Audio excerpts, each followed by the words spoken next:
For if anyone thinks he is something when he is nothing, he deceives himself.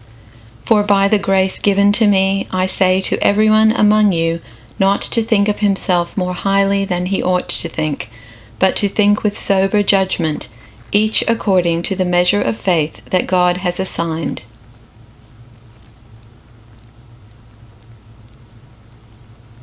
For if those who are nothing think they are something, they deceive themselves.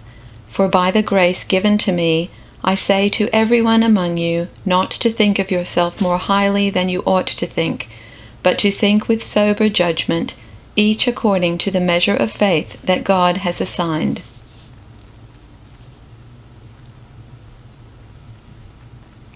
If anyone thinks they are something when they are not, they deceive themselves. For by the grace given me, I say to every one of you, do not think of yourself more highly than you ought, but rather think of yourself with sober judgment, in accordance with the faith God has distributed to each of you.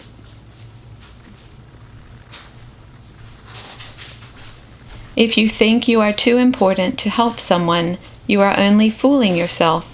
You are not that important. Because of the privilege and authority God has given me, I give each of you this warning. Don't think you are better than you really are. Be honest in your evaluation of yourselves, measuring yourselves by the faith God has given us.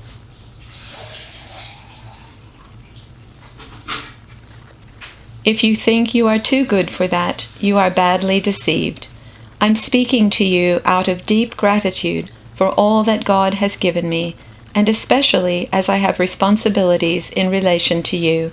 Living then, as every one of you does, in pure grace, it's important that you not misinterpret yourselves as people who are bringing this goodness to God. No, God brings it all to you.